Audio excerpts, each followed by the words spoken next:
আসসালামু আলাইকুম দর্শক, আমি পারভেজ লিবিয়া থেকে বলছি। আপনাদের জন্য গত 24 ঘন্টার শরণার্থীর কিছু গুরুত্বপূর্ণ আপডেট নিয়ে এলাম।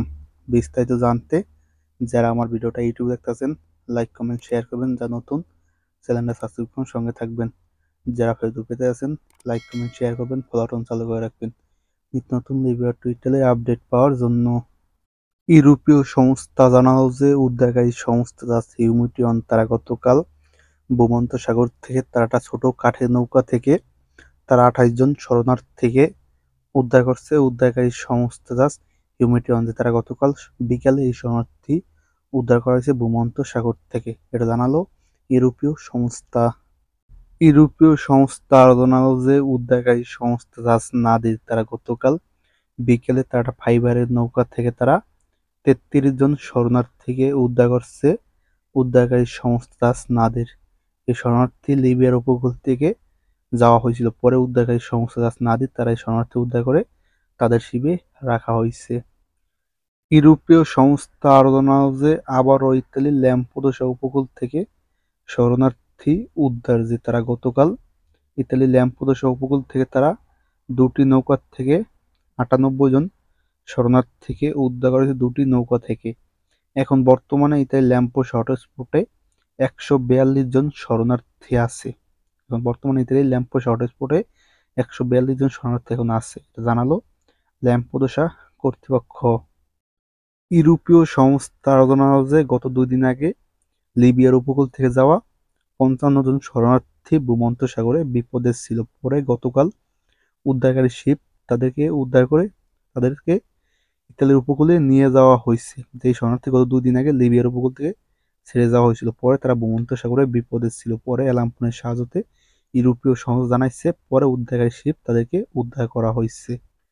ইউরোপীয় সংস্থা আরো জানালো যে আবারও 40 জন শরণার্থী মধ্য ভূমধ্যসাগরে বিপদ আছে যে তারা অ্যালাম্পনের সাহায্যে ইউরোপীয় সংস্থা জানাইছে যে এখন বর্তমানে 40 জন শরণার্থী ভূমধ্যসাগরে বিপদে আছে।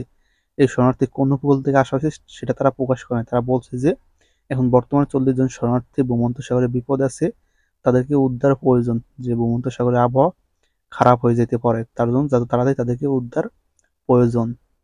ইউরোপীয় সংস্থা জানালো যে উদ্ধারকারী সংস্থা জিও ব্রাঞ্চ তারা গত সোমবার ভূমধ্যসাগর থেকে তারা 43 জন শরণার্থীকে উদ্ধার করেছিল। এই 43 জন শরণার্থী নিয়ে তারা গতকাল সকালে ইতালির বন্দরে পৌঁছাইছে এই শরণার্থী নামানোর জন্য। যে শরণার্থী নামায় তারা আবারও ভূমধ্যসাগরে চলে আসবে শরণার্থী উদ্ধার করার জন্য। উদ্ধারকারী সংস্থা জিও ব্রাঞ্চ। আজকে আবারও আপনাদের লিবিয়ার আবহাওয়ার বিষয় নিয়ে কিছু কথা বলবো, যে অনেকে জানতে চান যে এখন বর্তমানে লিবিয়ার আবহাওয়া কেমন, লিবিয়াতে গেম হয় না কেন বেশি একটা। এটা আপনাদের বলি যে লিবিয়ার আবহাওয়া ভালো।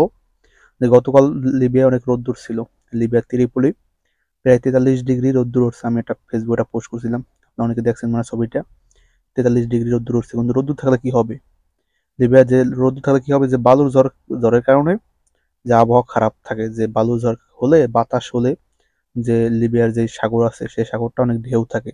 তার জন্য মনে করি যে বালুর ঝড় হলে বেশি একটা গেম ছাড়া হয় না। আর হলো 17 তারিখ 18 তারিখ আবহাওয়া খারাপ থাকবে, এটা মেঘ মেঘ থাকবে। মানে এটা হলো বালুর ঝড় হলে সমস্যা লিবিয়ায়। অনেকেই বলতেন যে আবহাওয়া খারাপ তারপর তো লিবিয়া থেকে গেম যায়, এটা আপনাদের বলবে সেটা গেম ছাড়ে না। আবহাওয়া যদি বেশি খারাপ থাকে তাহলে কোন উপকূল থেকে নৌকা ছাড়া হয় না ইতালির উদ্দেশ্যে। আর আবহাওয়া যদি অল্প খারাপ থাকে অনেকে গেম ছেড়ে দেয়, এটা তো তাদের ব্যক্তিগত ব্যাপার। যেটা আবহাওয়া সেটা আমি প্রতিদিন চেষ্টা করি আপনাদের জানানোর জন্য, যে লিবিয়ার আবহাওয়া কেমন, এখন কি অবস্থা প্রতিদিন জানার চেষ্টা করি। এখন যারা গেম ছাড়ে তাদেরকে ব্যক্তিগত ব্যাপার, যে আবহাওয়া ভালো থাকলে গেম ছাড়বে না ছাড়বে। এটাই ছিল আজকে গত 24 ঘন্টার শরণার্থীর কিছু গুরুত্বপূর্ণ আপডেট। যারা কষ্ট করে ভিডিও দেখছেন, ভিডিও সবাই লাইক কমেন্ট শেয়ার করবেন, অনেকে জানার জন্য ভিডিওটা বেশি বেশি শেয়ার করবেন। সবাই ভালো থাকবেন। আসসালামু আলাইকুম, দেখা হবে পরের ভিডিওতে।